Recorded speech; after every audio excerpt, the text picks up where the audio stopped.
अच्छा जी, मैं next topic पे जा रहा हूँ। नेक्स्ट जो टॉपिक है वो हमारा एबी डिविलियर्स के वर्क एथिक के ऊपर है। एबी डिविलियर्स को यकीनन तमाम लोग यहाँ पर जो भी बैठे हैं वो जानते होंगे।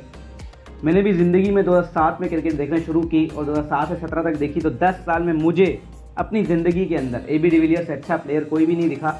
होंगे, यकीनन बहुत से होंगे और हर किसी की नज़र में अलग अलग है, लेकिन एबी डिविलियर्स के वर्क एथिक को चूज़ करना और उसके ऊपर मोटिवेशन देना क्यों ज़रूरी समझा मैंने, इसलिए कि जब मैंने नवामुल हक का एक इंटरव्यू सुना तो उसने 3 प्लेयर्स के बारे में बात की कि इन 3 प्लेयर्स के ने क्रिकेट के अंदर बहुत बड़ा चेंज लाया है। लेकिन उसमें 3rd नंबर पर उन्होंने बताया, पहले तो 2 मैं भूल गया हूँ, काफ़ी पुराने थे क्रिकेटर्स।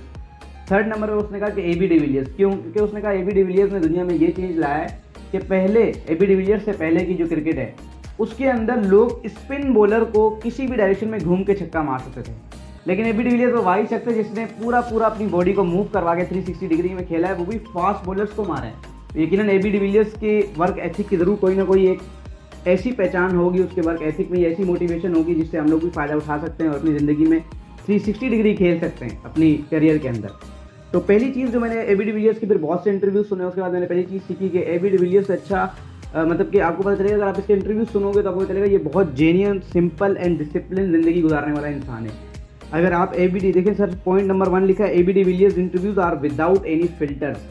एबी डिविलियर्स की जितने भी इंटरव्यूज़ हैं ना, वो तमाम के तमाम जो है ना फिल्टर से आज़ाद है, यानी उसमें आपको कोई ऐसी बात नहीं दिखेगी कि कोई बनावटी है, बल्कि पता चलेगा कि इस बंदे ने कितनी मेहनत की है और जेन्युइनली अपने स्पिरिचुअल एक्सपीरियंसेस को शेयर किया है।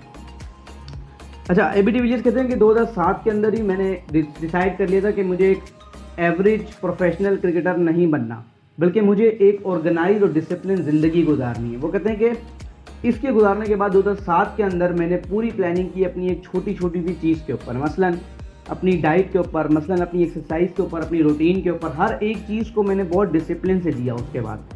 और वो कहते हैं जब आप ऐसा होता है तो आप, ये बहुत अच्छी चीज़ है। क्यों? क्योंकि इससे आपकी परफॉर्मेंस जो होती है ना मुख्तलिफ एरियाज़ ऑफ लाइफ के अंदर, वो कनेक्टेड होती है। यानी आप सिर्फ और सिर्फ अपने गेम के ऊपर नहीं जाते, मतलब क्योंकि जो पिच पे आपकी परफॉर्मेंस दिख रही होती है वो तो एक बड़े प्रोसेस का एक छोटा सा हिस्सा होता है। आप मेंटली, आप इमोशनली, आप फिजिकली, आप हर चीज़ से, आप हर एरिया ऑफ लाइफ के अंदर आप ग्रो कर रहे होते हो जब आपकी परफॉर्मेंस कनेक्टेड होती है, यानी आप हर चीज़ को डिसिप्लिन के साथ गुजारते हो। मैंने एक डॉक्टर की रिसर्च पढ़ी थी, उसने कहा था कि अगर आज आप जैसा महसूस कर रहे हैं ये इस बात पे डिपेंड करता है कि पिछले 3 दिन कैसे सो रहे हैं और किस टाइम उठ रहे हैं, क्या खाना खा रहे हैं और किस तरीके के कपड़े पहन रहे हैं। तो इसका मतलब ये कि ये सारी चीज़ें मिला के आपके अंदर की परफॉर्मेंस या आपका आप जो अभी बैठे हो वो जगाती है। अगला पॉइंट कहता है, वो कहता है कि to increase yourself in different areas of life you must focus on little things carefully. AB de Villiers कहते हैं कि अगर आपने मुख्तलिफ एरियाज ऑफ लाइफ के अंदर ग्रो करना है तो आपको बहुत छोटे छोटे चीज़ों पर काम करने की ज़रूरत है और चीज़ों को सिंपल रखा जाए। जब उनसे पूछा गया कि आप क्रिकेट के अंदर मतलब T20 में भी टॉप पर और फिर टेस्ट में भी और वनडे में भी आप खेल लेते हो, तीनों फॉर्मेट्स में इतने बेहतरीन क्यों हैं, तो उन्होंने कहा कि तीनों फॉर्मेट्स के जो बेसिक्स है ना वो एक ही है, यानी खेलना एक ही तरीके से। बस आप अपने मेंटल को, दिमाग को ये बताते हो कि ये 2020 है तो इसमें थोड़ा फास्ट चलना है, वनडे में थोड़ा स्लो चलना है और टेस्ट में उससे थोड़ा स्लो चलना है, लेकिन बेसिक्स एक ही है। तो वो कहते हैं कि मैं बेसिक्स पर काम करता हूँ और एक्सपेक्टेशंस को भुला देता हूँ और अपने दिमाग को 24 घंटे फ्री रख सकता हूँ।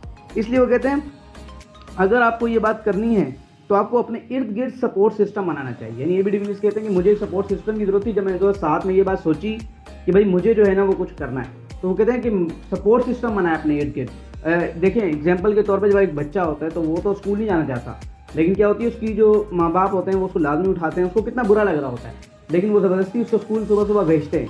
तो वो उसके इर्द गिर्द का सपोर्ट सिस्टम होता है, जब वो रुकना चाहता है, जाना नहीं चाहता, कुछ करना नहीं चाहता, लेकिन वो लोग करवाते हैं। तो वो कहते हैं कि आपको सारी ज़िंदगी कुछ ना कुछ सपोर्ट सिस्टम चाहिए। अगर आपके पास सपोर्ट सिस्टम आप खरीद नहीं सकते कोचिज़ की शक्ल में या किसी तरीके से, तो कम से कम आपके इर्द गिर्द ऐसे लोग होने चाहिए जो बार बार आपको आपके विजन के लिए याद दिलाएं ताकि आप आगे बढ़ सकें। अगली चीज़ जो मुझे एबी डिविलियर्स की बहुत मज़े की लगी, उन्होंने पैशन को बहुत ही ज़बरदस्त तरीके से यानी कि बयान किया। तो जब उनसे पूछा गया कि 100% पैशन का क्या मतलब है, यानी कि आप गेम में कैसे 100% जो है ना वो आप अपनी जो है ना परफॉर्मेंस दे सकते हैं, तो उन्होंने बड़ा ज़बरदस्त किया। उन्होंने कहा कि 100% पैशन मेरे गेम के लिए मेरे 15 साल के करियर की निशानी है और ये कुछ अच्छा करने की ऐसी इच्छा है या ख्वाहिश है जो कभी कम नहीं होने वाली, जिसे मैं कहता हूँ success is the progressive realisation of worthy ideal. यानी कि फिर जो मेंटल स्टेट है ना आपकी, जब ये बन जाती है कि कामयाबी वो प्रोग्रेसिव रियलाइजेशन है जो आपको फील हो रहा है कि मैं तरक्की करता जा रहा हूँ अपने काम के अंदर।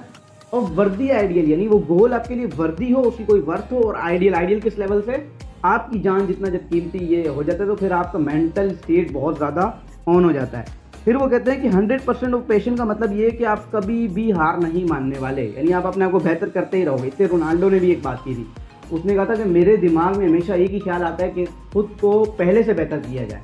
यही ख्याल मेरे दिमाग में रहता है और मैं जीत जाता हूँ हमेशा, यानी फुटबॉल में अच्छा परफॉर्म करता हूँ। अगली चीज़ एबी डिविलियर्स की मुझे बहुत मज़े की लगी, उसने कहा कि मेरी ज़िंदगी में अंदर ये जो बैलेंस है, जो मैं तीनों फॉर्मेट्स में आप देखते हैं, ये तमाम का तमाम जो बैलेंस है ना, ये एक्सपीरियंस की बुनियाद पर है। यानी जब मैंने 2007 में फैसला किया तो फिर मैंने एक्सपीरियंस से ज़िंदगी गुजारना शुरू की। मतलब मैंने छोटी छोटी चीज़ों के ऊपर इतना ध्यान दिया कि उनको इतना एक्सपीरियंस किया कि उसके बाद आपको ये मेरे ट्रेनिंग सेशंस जो थे ना वो बहुत इंटेंस थे। मेरे इंटेंस से बात ये कि जब मैं मेहनत करता था तो पूरी इंटेंसिटी से, जिसे कहते हैं नॉट स्ट्रगल बट स्ट्राइव, पूरे जुनून के साथ काम करता था। इसीलिए वो कहते हैं I was doing the quality stuff, यानी जो मैंने काम किया वो क्वालिटी स्टफ था, जिसकी वजह से आज आप ये परफॉर्मेंस देख रहे। और अगली चीज़ जो एबी डिविलियर्स से हमें सीखने को मिलती है, वो कहते हैं कि अपना मेंटल स्विच को ऑन करो।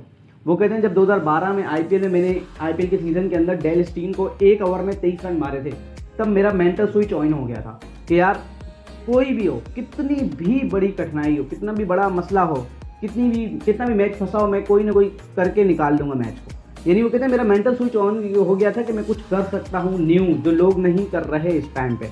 तो वो कहते हैं तभी मैंने 360 जो है ना वो बॉलर से एक कदम आगे रहने के लिए और नई नई शॉट्स खेलने के लिए मैंने अपने आप को, बॉडी को रिएक्ट करने दिया, यानी प्रैक्टिस की इसके ऊपर। आखिरी पॉइंट कहकर टॉपिक को ख़त्म कर रहा हूँ कि एबी डिविलियर्स कहते हैं चैलेंजेस आर एक्साइटिंग, और ये दुनिया का हर कामयाब शख्स कहता है, क्योंकि उसको पता है कि जब तक चैलेंजेस नहीं आएंगे और वो अपने कंफर्ट जोन से बाहर नहीं निकलेगा तो कभी भी वो कामयाबी नहीं पा सकता।